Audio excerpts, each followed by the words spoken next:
What's up, guys? Welcome back to another episode. Today's is sponsored by Catch Company. That's right, Catch Co is sponsoring today's video, and let me tell you why and what we're talking about today, man. We have got the brand new GOOGAN Squad Catch Co collaboration baits. These are the POPPIN filthy frogs, man. Check this stuff out. Literally brand new to the market. You guys can get these things with the link in the description at Carl's Bait and Tackle. Look at this. You guys have seen me throw the standard filthy frogs by the GOOGAN Squad quite a bit. This is the brand new POPPIN style, which has more of a lip right here. We're going to talk about it. We're going to review it. I just want to go ahead and get the intro on the truck because it's a little breezy, and we're going to go ahead, step out here, talk about these things, maybe be joined by some friends a little bit later as the sun sets. The last thing to note is it is 101, feels like 109 at this very moment down here in Dallas, Texas. These topwater hits are going to be hard to come by during the midday heat, but what I found is a pond with some grass along the edges that the bass could definitely be hanging out in. A good place to target if you're talking about midday hustle with something like a frog. So we're going to see if we can't put this thing to the test in 100-degree summer heat. The best time to throw these is going to be right at sunrise or right at sunset, but we're going to see what we can't put together out here midday. Let's go. All right, man. Got our tackle box with some line cutters to rig this thing up. Oh, by the way, I changed into a sun shirt because you already know what the heat is. Here is the standard filthy frog, and we'll talk about the differences when we're out on the water. But essentially, this one's got a pointed nose, you guys, compared to the new filthy POPPIN. And I also have cut the legs shorter on this one right here because I like to walk it, and I find it walks a little bit better for me with a little bit shorter legs. So we may do the same with this guy right here, but let's just go ahead and focus on making the first few casts, guys. I'm gonna get this thing rigged up and we'll get over to the pond. All right, man, so here's the bullfrog color. I just tied on the white. I'm gonna roll with that first. I've been having a lot of confidence and luck with white frogs, white-bellied frogs specifically this year. And so a lot of times I hear from my friends, throw the white bellies whenever it's clear water, throw maybe something darker if it's a little bit more stained. Of course, it depends on what the bass are seeing too. If they're seeing a lot of bullfrogs, hey, rip out this bullfrog color. But again, I'm gonna just rock this thing to get started. The all white color scheme, I'm sure it's gonna be a fan favorite. Let's go ahead and let's get to this new pond I've never fished before. That kind of looked like a parking spot to me. Yeah, check this out, man. This might not be a terrible spot to try and fish this frog during the day because there's a lot of grass all around the edges here. Yeah, I don't know, maybe that bullfrog color would be better when you walk over here. It's not super clear, but that's where this lip is gonna give you a bit of an advantage because it'll create more disturbance in the water. So with this slight breeze, that's gonna bring these bass in from further away to come and take a look. I'm just not gonna walk too close to the bank and spook anything. I'm just gonna keep casting around all this grass. I'm sure these bass are hanging out in it and in the shade. It is popping some good water, I'll tell you that. And I've got this on heavy braid, you guys. You're gonna wanna do the same thing. A lot of times we recommend 40, 50 pound plus. This setup that I have here might be 30. I think I had spooled this up a long time ago, but 50-pound braid is gonna be fantastic. You'll be able to get some distance. This thing's got some good weight in it. There's a weight inside of the body. I hear a small one that's also gonna make sure it lands flat every single time instead of landing upside down, which I think is common across the board on most frogs, obviously, but it's just good to know. I tie a Palomar knot, making sure I'm gonna be able to rip them through the thick stuff, and that heavy braid is just gonna help ensure that you can get these fish, even if they take you down deep into this grass here. Oh, something just bit it. You wanna really fish all these openings in the grass, right? And so what'll happen is, let's say you're working it into the target zone, you're really popping it and moving some water. But once you get into an opening, you can also walk this frog and keep him in the strike zone longer. Here we go, the grass gets real thick over here. This might be a good opportunity. Oh, there we go. Oh! All right, man, first blow up right there. I was not ready. I was looking at, dude, there's a bed with bluegill right here. I was literally looking around at those things swimming, and here comes a bass right on the edge of the grass as we talk about. Oh my gosh. And another thing to mention, guys, is I'm using a heavy rod. I think this is like a 7.4 heavy. For me, especially if I'm walking a frog, I like a little bit shorter but extra heavy.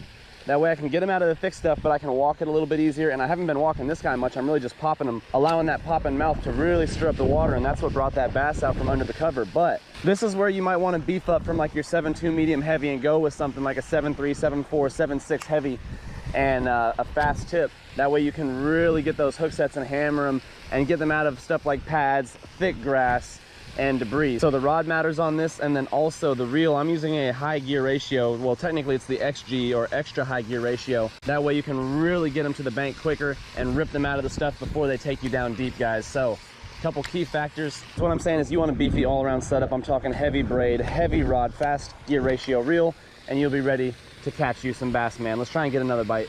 Another thing with top water and a frog is I like to cover new ground, man, hit new water. You know, if you're fishing something like a worm, you're down on the bottom, you can really wear out an area. But with a frog, with a buzzbait, whopper, plopper, I'm trying to cover a lot of the bank, man. So keep that in mind as well as you're fishing these baits here.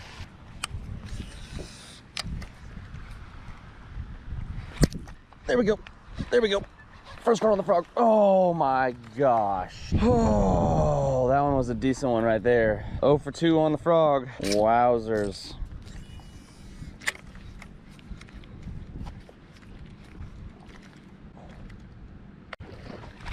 Got him. That's a good one too. That's a good one. That's a good one. Come on. Get up here. Oh, guys. Wow. That's maybe the biggest bass I've caught in a while, man. That's a 4 to 5 pounder. Woo! Oh, wow. Okay. Well, what a fish. Look at that behemoth, man. Liking that poppin' filthy, I will tell you what. That's an urban pond giant right there. I post a lot on the stories. We're trying to hit 100,000 followers. Appreciate all y'all's support over there on Instagram, man. What a beauty. Okay, let's get this guy back in the water. Oh my gosh. We'll see ya, huh? Catchco, I thank you guys so much for sending me those and sponsoring today's video, man. I might have to go tie on that bullfrog, but we're on the other side of the pond from the truck. We got to continue walking this thing around. Imagine if we can pull out a few giants from this awesome little pond that we have never fished before, man. Whoo! Dude, I had to take a quick break in the shade after that. It's now like 102. I think feels like temp is now up to like 109 to 112. What a beast of a brand new frog though, you guys. It is literally available today and will sell out quick, I imagine, in the hottest color. So if you guys want a specific color or just want to even grab any of these, you need to go ahead and head over to Shop Carl's. They have been supporting this channel for what, the last 2 years almost, and I'm telling you what, they got the goods, man. So hit them up. Link is down in the description. You know that's where we get 90% of our tackle, and we save 30% on all our baits with the club membership. You guys can too. I think I'm about ready to get back out here in the water, but I had to take a chill pill, man. I also got stung by a bee earlier right here, like a wasp or a bee. I was literally trying to take out the trash and recycling bin at the house, and then I opened the gate and holy cluster, here comes like, dude, 10 wasps. I didn't realize it. I just got stung and I was like, ow. And I look around and here they are, and I must have just disturbed them, man. So I gotta stop by Walmart or something, get some spray for these things, because they're trying to take over the backyard. How crazy to get a midday 4 or 5 pounder. The scale's in the truck. You know I normally have all that stuff on me, but if it was any bigger, I probably would have ran around this place dipping him as I go and get the scale to see what we're talking about. But I'd say 4 to 5 pounds on that one right there. I mean, a behemoth. I really didn't expect a big bass like that to bite. I just gotta be honest.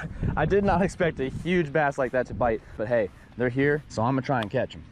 Let's go. Oh, yeah, let's really go. One of the craziest things too, and I tried to stay quiet and not spook that bass, is that he came up and he missed it the first time. Either that or he just came up and looked at it. I'm trying to think back. But the bass came up to the surface, and I saw him, and so I popped it again, and I let it pause, and then boom, he got it. So happy we landed that one, man. That was the one I was after.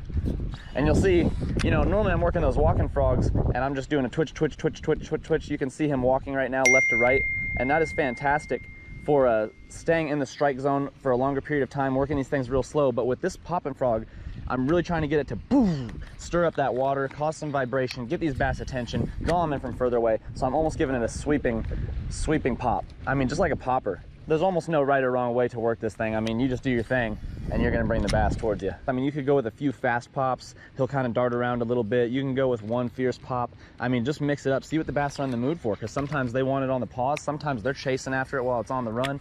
I mean, you just gotta really work it and see what's gonna happen in your spot on any given day. So let's go ahead and keep circling this place. Yeah, man, so again, those beefy setups on those hook sets, you really want to drive it home, because these are not little finesse hooks, like small gauge hooks right here. I mean, these things are not going to get bent out, none of that right there, but you're going to have to drive home with a lot of force to get that to penetrate. So you see that fish blow up on the frog, give it a little 1, 2, and then bam, hammer that thing. Right when you see the fish pop up at the bait, it's real common when you start fishing frogs to try and set the hook right away. But half the time, guys, they have not even got that thing back down into the water with their mouth closed yet, and you will pull it right out of their mouth. A very key aspect of frog fishing. You have got to absolutely let them take it back underwater, have it for just a second, almost feel the weight of that fish, and then set the hook. You could even like have a little quote lined up in your head. You could even like see the bass blow up on it and then say, there's one, then set the hook. I mean, there's no need to set the hook right away or you're just simply gonna lose that fish. Got to give them time when you're fishing the frog, guys. I won't say you won't get lucky if they bite and you set the hook right away. That definitely happens, but you will miss more over the long term. I'm also not going to say you let the bass take it underwater and you're guaranteed to get it. I mean, frogs are notorious for having a lower hookup ratio than some other baits out there, if I'm not, you know, let's be real. You know, you fish something like a whopper plopper with treble hooks, or maybe even like a spook or a popper with treble hooks, and you're probably going to get more of these fish. Now, there's just no denying how fun a frog can be in the areas you can fish it in where you can't fish those other baits. I'm not going to fish a whopper plopper right here. I could definitely fish a whopper plopper right here, but I'm not going to be able to work it as close to the grass every single cast. I'm not going to be able to work it in these holes because there's just no way. You just can't keep cruising it through that stuff. You're going to only catch grass, and it's not going to be effective. So a frog is absolutely fantastic for a pond like this, and you know these bass are going to be up here feeding along the grass's edge where all this little bait fish is just cruising around, man. I'm seeing little fish all over this place. So the bass like to hang out on the edges, if not even to feed, just to stay in the shade. I mean, they're predators, man. Bass are fierce. That's where that poppin' lip really comes into play on this one. If it was a walking frog, I wonder if he would have been as interested. This thing's really irritating those fish with all that water popping around. Might have been what done it. Also, it's funny, Devin and I use left and right-handed reels, but I don't know if y'all knew this. Today's the 30th anniversary of Left-Handers Day. National, or is it International Left-Handers Day? And I'm out here throwing a left-handed bait caster. Maybe that's why we got lucky with that catch. That's so funny. Literally, August 13th is International Left-Handers Day, celebrating left-handed individuals, man. So I'm not left-handed, but it's just kind of funny that we were rocking this setup today, and it's like the only thing I brought with me. Where's my left-handers at, man? Comment down below. Well, we've covered a lot more of this pond, man, and not any more bites. I'm kind of curious if they're all congregating on a certain side over there. I did see more bluegill and bluegill beds over there, so maybe there's more food. Oh, this heat is getting to me, man. I'm even in the shade. I might have to just hustle back to the truck and take a slight intermission. I am working this thing so fast right now. Quick intermission, you guys, before I give you the final review on the frogs. I got some of this good stuff right here, hot shot, and look, man, these wasps are all over in the corner right here, and that's the reason why I haven't taken the trash and recycling around, because as soon as I opened that gate earlier, I did not see them, and they all started going crazy and stung me. So let's go ahead and try and take care of these for y'all. You're supposed to do this at sunset, I guess, because that's when insects are the least active. Well, we're getting there. We're like an hour away from sunset. Shake it really well. It's supposed to go like up to 27 feet, it says. We shall see. I don't know how accurate it is. Okay.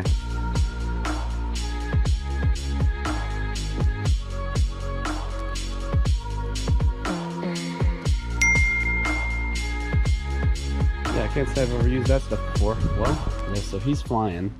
He's walking along the edge. It doesn't seem to have done the trick just yet. Okay, he just fell down. So I might be able to take the trash and recycling around tonight, guys. This is a plus. I'm gonna let that do its thing. Talk to you some more about these frogs and come check on that later and try and take my trash and recycling around, because they gotta go out, man. All right, man, wasps are taken care of.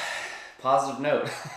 Trash and recycling can get taken care of. And now we can talk about these frogs. And speaking of frogs, look at what we have got on the table, man. We got our collection of GOOGAN walking frogs and the brand new poppin' frogs, man. I'm actually pretty pumped about these things after catching that big one on the first day out in what some would say ideal conditions. Of course, summertime, midday heat. I mean, those bass are most likely going to be in the shade or maybe even in that grass. First things first is braid. The one thing I forgot to mention is that one of the main reasons why you use braided line, aside from like strength components and when you're pulling it through the grass, is actually that the line floats. So if you're going to try and use like fluorocarbon, the fluoro is going to sink. And what's going to happen is all of a sudden your nose is going to dip down on your frog. You got to use braid with frogs. That's just the go-to. Also, color choice. So when it comes to color choice, white belly is typically what I will use in clear water. Something like a black might be used in stained water. And then you just kind of go with the flow with all the rest of them. There's like the chartreuse kind of colorways, and then the ones with like the pattern. This is more of a bluegill pattern right here, or imitate maybe some bait fish.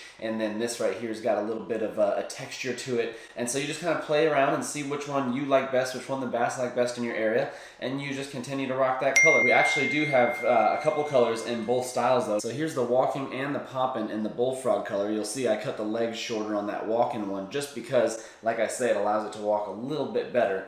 And then on the poppin', I have yet to cut the legs. On this white one, I did trim the legs down a little bit on the poppin' one today, not because I plan on walking it left and right, but the thing is, I just prefer the shorter legs, I guess. This guy right here, this filthy frog, has probably caught me more fish than any frog I have ever used, man. I'll say I've used a lot of frogs, y'all, and I've been disappointed with almost everyone I've used, and then I've had days where I'm thrilled with everyone I've used. So it's just, look, frogs are known to not have the best hookup ratio. We talked about that earlier in today's video, and then at the same time, they do attract some big bites, and you will catch some monsters on these things, and it's just too much fun, and you can fish them in areas you really can't get other baits into. When you're talking about thick pads and brush, I mean, there's not a way to get these other baits in there, and so frogs have their place, especially during the summertime, man. You guys got to get to throwing them. I hope you enjoyed today's video. And yeah, we're going to continue to use this thing a lot probably in the next few weeks because the bite is hot, man. With that being said, guys, thank you so much to Catchco for sponsoring today's video and continuing to support the channel. You guys can pick these filthy frogs up the POPPIN style, man, before they sell out at Carl's Bait and Tackle. The link is at the top of the description and in the pinned comment. We'll see y'all tomorrow.